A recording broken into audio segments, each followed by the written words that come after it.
Something is venting from deep inside the Earth right now, in one of the most remote corners of Alaska. And the readings coming out of this volcano, they are not normal. Shishaldin Volcano, one of the most active volcanoes in the entire United States, sitting on Unimak Island in the Aleutian chain. And right now, it is releasing a sulfur dioxide gas plume, SO2, that has been detected by satellite sensors. Let that sink in for a second. SO2 doesn't just appear from nowhere. It comes from one place, fresh magma degassing at depth.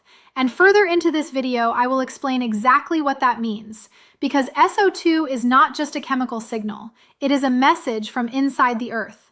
And right now, that message is saying, something is moving down there. Stay with me, because this one deserves your full attention. So let me set the scene properly. Shishaldin Volcano sits on Unimak Island. That is the easternmost island of the Aleutian Archipelago, Alaska, USA. The volcano rises to 2,857 meters above sea level.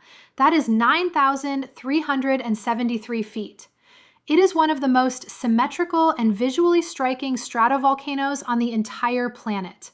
Scientists sometimes call it the Fuji of the Americas because of its near-perfect cone shape. But do not let that beauty fool you.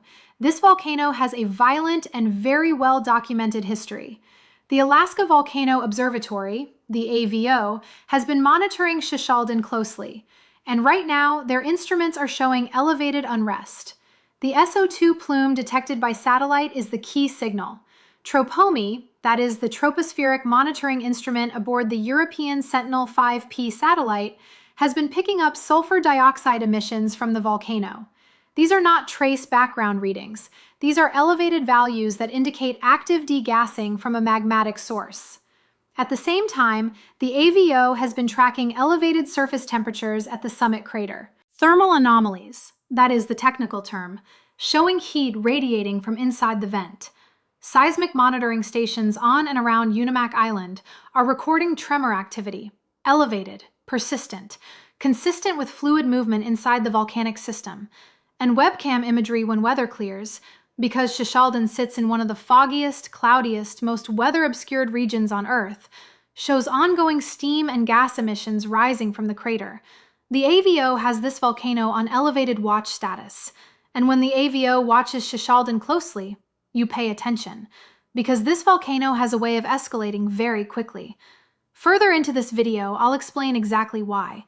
But first, now I want you to understand what life is like in the shadow of Shishaldin, because even though this volcano sits in a remote location, there are real people whose lives are directly shaped by what this mountain does. The community of False Pass sits on the southeastern tip of Unimak Island, a small community, fishermen, Alaska Native families, people who have lived on these islands for generations. And then on the nearby Alaskan Peninsula coast, communities like Cold Bay and King Cove sit within the broader zone of potential impact. These are not people who chose to live next to a volcano out of ignorance. This is their home, their ancestral land. The sea around Unimak Island is some of the most productive fishing water in the world. The Bering Sea pollock fishery, one of the largest sustainable fisheries on the planet. And when Shishaldin erupts significantly, ashfall impacts fishing operations. Aviation to and from these remote communities gets disrupted. Supply chains get cut. People get isolated. I spoke to accounts from residents during previous Shishaldin eruptive episodes. One fisherman described watching a dark ash cloud rise from the volcano while he was out on the water. He said the sky just changed color. It went from gray to dark brown almost instantly above the island. And you could smell it, that sharp chemical smell in the air. That is the sulfur. That is exactly the SO2 we are now detecting by satellite. He said he turned his boat around and headed back to port, because when Shishaldin starts talking like that, you listen. When I heard that, guys, I had to think about it, because here is a man whose livelihood depends on being out on that water, and even he said, no catch is worth ignoring what that volcano is telling you. Guys, before we get into the science of what SO2 really means, and why this gas plume is genuinely significant, can you do me a quick favor? Give this video a like and a hype. Share it with someone who should know about this. Leave me a comment below. It costs you nothing. It helps this channel keep bringing you the freshest information when these events happen. Okay, let's get into the science, because this is where it gets really interesting. So, what is SO2 and why does it matter so much? Let me explain this properly, because I think most people underestimate just how important this gas signal is. Sulfur dioxide, SO2, is a volcanic gas. It is released when magma rises toward the surface and the pressure on it decreases. Think of it like a carbonated drink, right? When the bottle is sealed, the CO2 stays dissolved in the liquid. The moment you open the cap and pressure drops, the gas comes out. Same principle with magma. As magma rises from depth, pressure decreases. The dissolved gases, including SO2, start escaping. And that means when you detect SO2 coming out of a volcano, fresh magma is involved. This is not old stored gas from previous activity. This is not residual heat from a past eruption. This is new magma, rising, degassing, right now. The Tropomi satellite instrument is extraordinary at detecting this. It can measure SO2 columns in the atmosphere with remarkable sensitivity, and what it has been detecting above Shishaldin is consistent with an active magmatic source at depth. Now here is the second piece of the puzzle: thermal anomalies at the crater. When you combine elevated SO2 emissions with elevated surface temperatures at the vent, that tells a very specific story. It means heat is making it to the surface from below. That heat source is magma, moving upward through the volcanic conduit system. The conduit is essentially the plumbing of the volcano, the channel through which magma travels from its source deep in the earth to the surface. Right now, Shishaldin's conduit appears to be active, carrying both heat and gas toward the surface. Third piece, the seismic tremor. Volcanic tremor is different from a regular earthquake. A regular earthquake is a sharp snap, a sudden rupture on a fault. Volcanic tremor is continuous. It hums, it vibrates, and it is caused by fluids moving through cracks and conduits inside a volcano. Magma is a fluid. When magma moves, it creates tremor. The AVO's seismometers are picking up this tremor beneath Shishaldin right now. So when you put all three signals together, SO2 degassing, elevated crater temperatures, persistent volcanic tremor, you have a volcano that is not resting. You have a volcano with active magma movement happening right now. The question is not whether something is happening inside Shishaldin. Something clearly is. The question is where this is going. So I did a little research into Shishaldin's recent eruptive history. And guys, what I found is remarkable. And I think it tells us a great deal about what we might be seeing right now. Shishaldin is one of the most frequently active volcanoes in the United States. According to the AVO's eruptive history database, Shishaldin has had confirmed eruptive activity in 1999, 2004, 2008, 2014, 2015, 2017, 2019, and then a major eruptive episode in 2023. That 2023 eruption was significant, very significant. It began with elevated seismicity and SO2 emissions. Sound familiar? Exactly what we are seeing right now. That unrest escalated. The AVO raised the aviation color code to red. That is the highest level, meaning eruption was imminent or in progress with significant ash emission. Lava flows reached the lower flanks of the volcano. Ash plumes rose to heights affecting aviation corridors used by trans-Pacific flights. And I want to emphasize that aviation point. Because Shishaldin's location in the Aleutian chain places it directly beneath some of the busiest trans-Pacific aviation routes in the world. Flights between North America and Asia. Hundreds of aircraft every day, flying directly through or near the airspace above the Aleutian Islands. A significant ash eruption from Shishaldin is not just a local Alaska event. It is an international aviation hazard. The Anchorage Volcanic Ash Advisory Center, VAAC, is one of 9 global centers responsible for tracking volcanic ash clouds for aviation safety. And they watch Shishaldin with particular attention precisely because of this. Now going further back. The 1999 eruption of Shishaldin was actually one of the best documented subplinian eruptions in the Aleutian Islands in the modern era. Subplinian. That means an eruption style producing eruption columns that can reach 20 kilometers or more into the stratosphere. That is 65,000 feet into the stratosphere. That 1999 eruption produced a sustained lava fountain at the summit crater and injected ash into the stratosphere that was tracked across the North Pacific. This is not a volcano that produces minor puffs and then goes quiet. When Shishaldin decides to erupt meaningfully, it erupts meaningfully. And the pattern I found when reviewing the eruptive record is consistent. The precursors look very similar across episodes. Elevated SO2, thermal anomalies, seismic tremor, then escalation. We are currently seeing the precursors, and that is exactly why the AVO and the international volcanological community is paying close attention right now. So why does this matter beyond Alaska? Beyond the Aleutian Islands? Beyond the immediate region? Let me give you the full picture. First, aviation. I mentioned the trans-Pacific routes, but let me give you the scale. Approximately 10,000 commercial flights cross the North Pacific every day, every single day. Many of those flight paths pass within range of Aleutian volcanic activity. A significant Shishaldin eruption injecting ash to stratospheric heights could require mass rerouting of transoceanic flights. That means longer flight times, massive fuel costs, delays cascading across the entire North Pacific aviation network.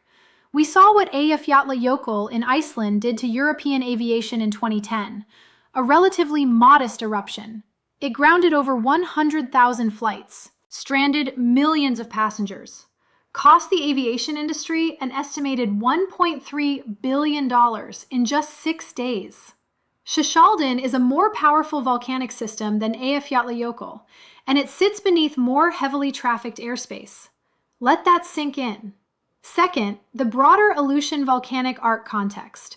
Shishaldin does not sit in isolation. The Aleutian volcanic arc contains over 40 historically active volcanoes. It is one of the most volcanically active regions on the entire planet, and it is tectonically driven by the subduction of the Pacific Plate beneath the North American Plate along the Aleutian Trench.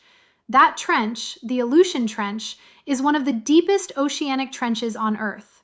The Pacific Plate is diving down at a rate of approximately 7 centimeters per year. That is about 2.75 inches annually.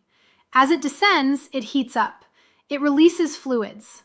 Those fluids rise into the overlying mantle wedge, lower the melting point of the rock, generate magma, and that magma feeds volcanoes like Shishaldin. This is an active, ongoing, geologically driven process. It does not stop. It does not slow down. It is happening right now beneath the Aleutian Islands.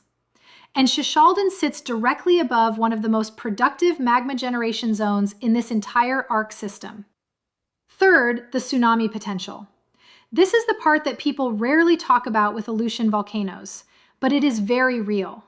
Major volcanic eruptions in the Aleutian chain have historically generated tsunamis, not from the eruption itself necessarily, but from volcanic flank collapses, from pyroclastic flows entering the ocean, from seismic events associated with major eruptive episodes. The 1946 Aleutian Islands earthquake and tsunami, caused by a magnitude 8.6 earthquake near Unimak Island, the same island where Shishaldin sits, generated a tsunami that killed over 150 people as far away as Hawaii. Unimak Island is tsunami country, and a volcanic scenario involving significant flank instability at Shishaldin, while not the most likely outcome of current unrest, is not a scenario that emergency planners ignore. This is not random bad luck. This is not just one volcano showing some gas. This is one of the world's most active volcanic systems, in a critically important tectonic setting, showing classic pre-eruptive signals right now. So what happens from here? What is the AVO watching? And what should we expect? The Alaska Volcano Observatory will be tracking several key parameters over the coming days. SO2 flux rates. That means not just whether SO2 is present, but how much is being emitted per day. If the SO2 flux increases significantly, that tells scientists that more magma is degassing. More magma is rising. Thermal anomaly intensity. If crater temperatures continue rising, that is magma getting closer to the surface. Seismic tremor amplitude and frequency content.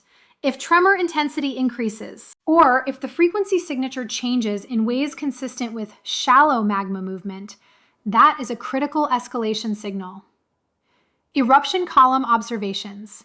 If explosive activity begins, the first question is, how high? Aviation color code orange means eruption is imminent with ash emissions possible. Aviation color code red means eruption is in progress with significant ash emission.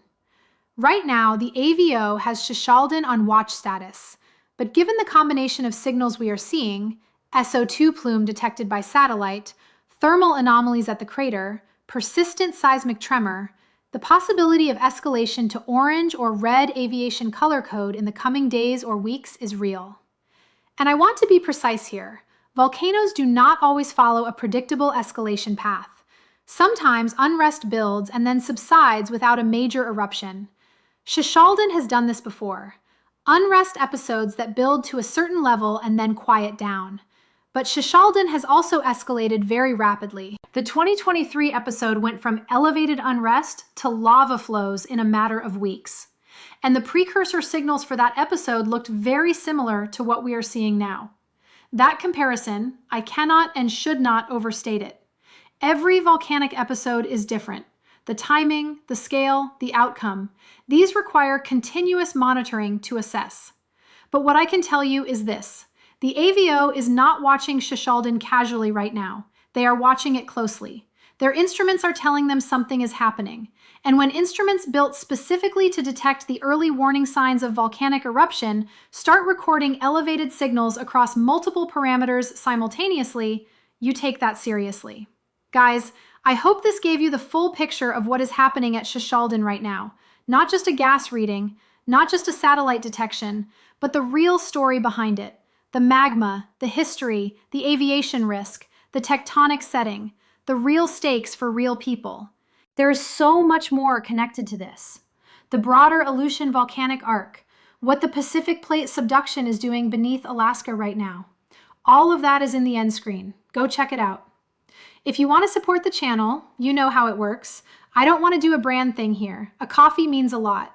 And if you are new here, subscribe. Because when Shishaldin makes its next move, you will want to know about it immediately. Stay safe, guys. Be aware.